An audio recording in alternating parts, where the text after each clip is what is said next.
प्यारे विद्यार्थियों, हमने मेवाड़ वंश को पढ़ा, मेवाड़ वंश की एक शाखा के बारे में पढ़ा। आज अपन दूसरी शाखा के बारे में बात करेंगे और दूसरी शाखा का सबसे महत्वपूर्ण शासक था आपका राणा हमीर, उसकी हम चर्चा करेंगे। देखो राणा हमीर कौन था उसके बारे में हम थोड़ी चर्चा करते हैं। ये सिसोदा वंश का सबसे महत्वपूर्ण शासक था, ठीक है। उसके द्वारा क्या क्या काम किए गए उसके बारे में हम चर्चा करते हैं। देखो पहली बात तो आती है कि सिसोदिया राजवंश की स्थापना हमीर ने की, ठीक है। किसने की? हमीर ने की। ये हमीर देव चौहान वो वाला हमीर नहीं है, ये राणा हमीर है जो आपका मेवाड़ का शासक है। उसने क्या की थी? सिसोदा राजवंश की स्थापना की थी। अब अपन थोड़ी आगे बात करेंगे इसके बारे में कि सिंगोला के युद्ध के अंदर, ठीक है, और से युद्ध सिंगोली के युद्ध के अंदर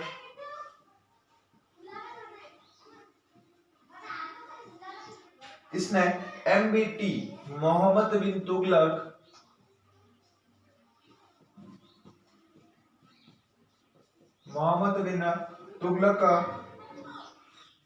तुगलक के साथ युद्ध किया और विजय रहा। क्या रहा? विजय रहा। इसके बारे में हम चर्चा करेंगे। युद्ध हुआ सिंगोली का, जिसके अंदर किसकी विजय हुई? हमीर की। किसकी? राणा हमीर की विजय हुई। उसके बाद हम आगे बात करते हैं 1326 ईस्वी में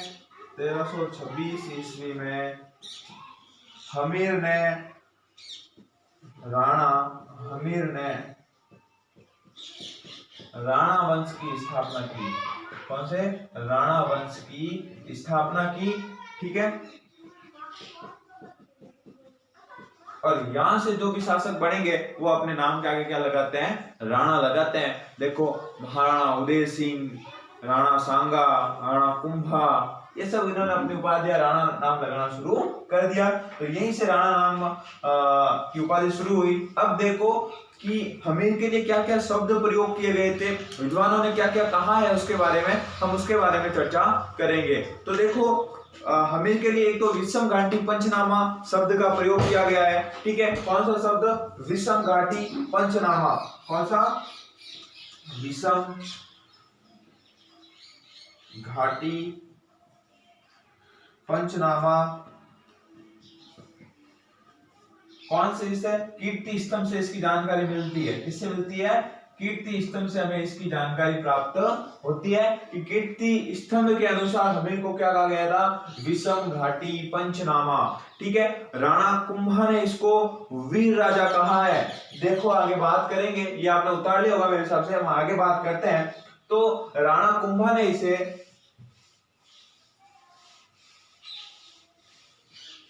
ठीक है, ये इनके उपनाम है, याद रख लेना। राणा कुंभा ने इसे, लिख लेता हूं मैं, कुंभा ने इसे वीर राजा कहा है। कौन सा राजा कहा है? वीर राजा कहा है, ठीक है। किसने कहा है? कुंभा ने कहा है। और टॉर्ड ने इसको परबल हिंदू राजा कहा है। टॉर्ड ने क्या कहा है इसको? परबल हिंदू राजा। परबल हिंदू राजा किसने कहा है? टॉर्ड ने कहा है, ठीक है। प्यारे विद्यार्थियों याद रखना ये चीजें, अच्छा क्वेश्चन पूछ ले 1 नंबर का, गलत नहीं करना है, ठीक है। अब अपन आगे बात करेंगे। देखो कुछ चीजें आती है इसके अंदर भी कि हमीर का जो पुत्र था कौन था, खेता वगैरह, उनके बारे में भी हम चर्चा करते हैं। उसके जो पुत्र थे दासी पुत्र, उसके बारे में भी हम चर्चा करेंगे।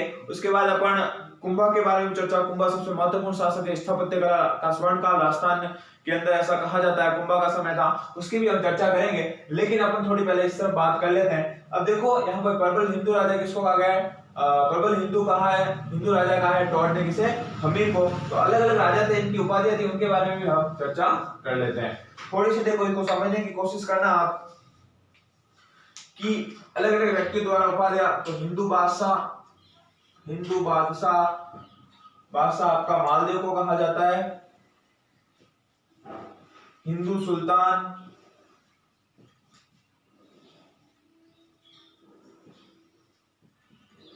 सुल्तान आपके कुंभा को, ठीक है। और फिर आगे बात करें, हिंदूपति कहा जाता है आपके सांगा को। हिंदूपति कौन था? सांगा। अंतिम हिंदू सम्राट, अंतिम हिंदू सम्राट पृथ्वीराज थर्ड। जानते हो ना पृथ्वीराज चौहान, वही जिसके साथ तराइन का युद्ध हुआ था मोहम्मद गोरे का, जिसके सेकंड वॉर के अंदर इसको पराजय का सामना करना पड़ा था। अब अपन आगे बात करेंगे, ये क्या इनकी पूर्ण रूप से उपाधियां है। ठीक है, ऐसा कहा जाता है कि हमीर ने एक अन्नपूर्णा माता का मंदिर भी बनाया था। तो यहां पर लिख लेता हूं मैं, हमीर ने अन्नपूर्णा माता का मंदिर बनाया। अन्नपूर्णा माता का मंदिर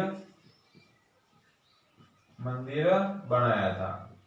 किसने बनाया? हमीर ने बनाया था। इतनी सी बात कर ली हमने। ठीक है, अब अपन आगे बात करते हैं।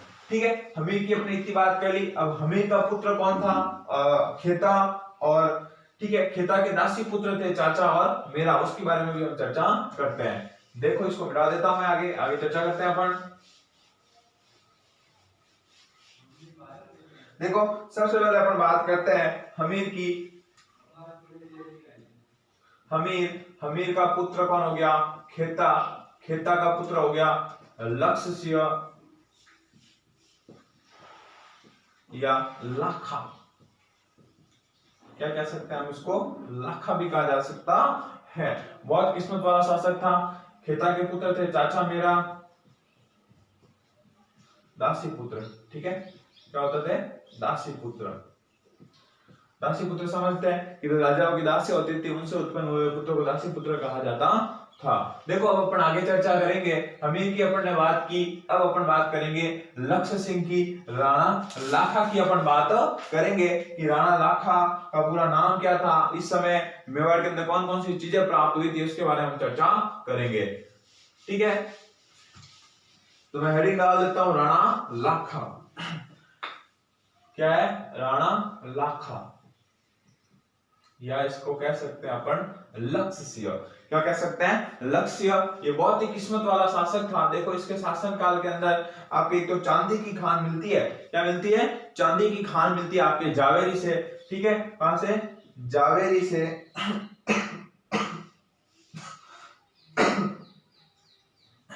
जावर से चांदी की खान मिलती है। ठीक है, कहां से मिलती है? जावर से चांदी की खान निकलती है इसके समय, और इसके द्वारा एक झील का निर्माण करवाया जाता है। पिछोला झील का निर्माण इसके द्वारा करवाया जाता है। कौन सी झील? पिछोला झील का निर्माण करवाया जाता है। ठीक है, पिछोला झील का निर्माण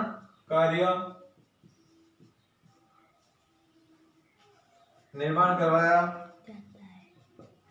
ठीक है, अब देखो, यहां की अपन ने बात की राणा लाखा की। इतनी सी बात आती है कि बहुत किस्मत वाला शासक था। उसके बाद जो शासक बढ़ेगा आपका, मुक्कल बढ़ेगा। कौन बढ़ेगा? मुक्कल। अब देखो, राणा लाखा की अपन स्टोरी बात करते हैं। तो राणा लाखा के समय जो आपके जो मारवाड़ है, वहां की एक राजकुमारी थी हंसाबाई, उसके साथ इसने विवाह किया था। ऐसा कहा जाता है कि चुंडा के लिए, जो इसका पुत्र था, चुंडा के लिए विवाह का न्योता आया था, लेकिन लाखा ने क्या किया? हंसाबाई से विवाह किया। और जब हंसाबाई से वो विवाह किया, तब ये शर्त रखी गई कि जो हंसाबाई का पुत्र होगा वही क्या बनेगा? शासक बनेगा। और इस बात को मानकर क्या कर दिया राणा लाखा ने? हंसाबाई से क्या कर दिया? विवाह कर दिया। और उससे जो पुत्र हुआ उसका नाम था आपका मुक्कल। कौन था? मुक्कल। क्या नाम था पुत्र का? मुक्कल नाम था। अब देखो, बड़ा पुत्र तो कौन था? चुंडा था। और छोटा पुत्र कौन था? मुक्कल। अब राजगद्दी की बात हो गई थी, ये जबान दे दी थी, ये बात दे दी थी कि कहा था कि मुक्कल को भी क्या बनाएंगे? राजा बनाएंगे। तो चुंडा ने बिल्कुल अपने पिता की बात रखी। अपने पिता का आज्ञाकारी बेटा था, तो बिल्कुल उसने अपने पिता की बात रख दी और किसको शासक बनाया? मुक्कल को शासक बनाया। और इसलिए आपके जो चुंडा है उसको राजस्थान का भीष्म पितामह भी कहा जाता है। क्या कहा जाता है? भीष्म पितामह। क्या कहा जाता है? भीष्म पितामह। भीष्म पितामह। ठीक है। भीष्म पितामह कहा जाता है चुंडा को, कहाँ का, मेवाड़ का, भीष्म पितामह मेवाड़ का चुंडा, ठीक है। ऐसा कहा जाता है जब मुगल को शासक बनाया, मुगल बहुत छोटा था तो किसको, चुंडा को इसका क्या बनाया, संरक्षण बनाया गया। लेकिन कुछ समय के बाद ही जो हंसाबाई थी मुगल की मां थी, उन्होंने चुंडा को यहाँ से जाने के लिए बोल दिया और चुंडा यहाँ से निकल जाते हैं, ठीक है। अब अपन आगे बात करेंगे मुगल की, कि मुगल की क्या क्या बातें आती हैं, कि मुगल ने क्या क्या चीजें की, मुगल के बाद उसका कौन व्यक्ति शासक बनता है, उसके बारे में हम चर्चा करेंगे, ठीक है। तो देखो मुगल ने एक तो रमाधीशरण मंदिर बनाया, ठीक है। कौन सा मंदिर बनाया, रमाधीशरण मंदिर बनाया,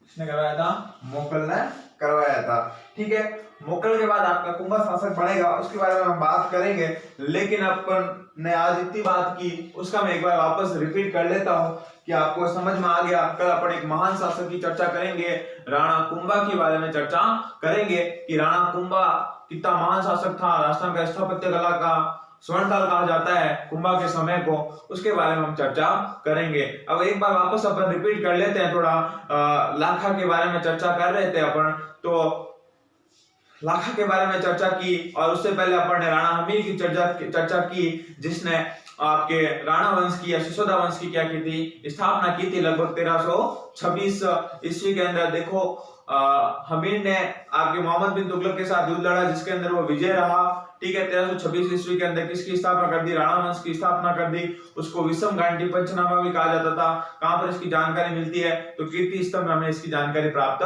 होती है। कुंभा ने इसे वीर राजा की उपाधि दी थी, ठीक है। और उसके बाद जेम्स टॉड ने इसे प्रबल हिंदू राजा की नाम की उपाधि दी थी। मैंने ये भी बताया आपको कि प्रमुख रूप से राजाओं को क्या क्या कहा जाता था, तो हिंदू बादशाह कहा जाता था आपको, मालदेव को हिंदू सुल्तान कहा जाता था आपके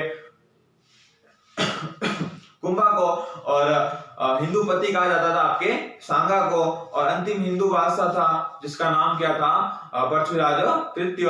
तो इस प्रकार से अलग अलग नाम से हर एक राजा को संबोधित किया जाता था, उसके बारे में भी हमने क्या कर ली, चर्चा कर दी। अब अपन थोड़ा आगे चर्चा की थी कि जो लाखा का जो पुत्र था खेत सिंह के दो पुत्र थे, चाचा मेरा जो दासी पुत्र थे, मैंने बता दिया आपको दासी पुत्र किसे कहते हैं। फिर खेता का पुत्र था लक्ष्य सिंह या राणा लाखा था, और उसके द्वारा क्या किया जाता है, शासन किया जाता है, और उसका शासन काल बहुत ही शक्तिशाली माना जाता है, क्योंकि उसके शासन काल के समय आपके एक तो जावेर से चांदी की खान निकलती है, और पिछोला झील का निर्माण भी उसी के समय करवाया जाता है। तो इस प्रकार की हमने चर्चा की। राणा लाखा का विवाह होता है आपके हंसाबाई के साथ, इसके बारे में भी हमने क्या की, चर्चा की। देखो आराम से हमने इसको पढ़ा, अच्छे से आपको याद हो गया होगा। छोटा सा टॉपिक है, कोई नहीं, लेकिन जो आगे वाला टॉपिक पढ़ेगा महाराणा कुंभा, वो आपके लिए बहुत ज्यादा इंपॉर्टेंट होने वाला है। तो आपको अच्छे से उस टॉपिक को पढ़ना है, समझना है। इसका पुत्र था कुंभा, ठीक है। कुंभा ने क्या क्या कार्य किए, स्थापत्य कला के अंदर उसका योगदान, पूर्ण रूप से हम इसके बारे में पढ़ेंगे। थैंक यू सो मच प्यारे विद्यार्थियों, वीडियो देखने के लिए लाइक और सब्सक्राइब करते रहिए। Thank you so much, bye bye and take care.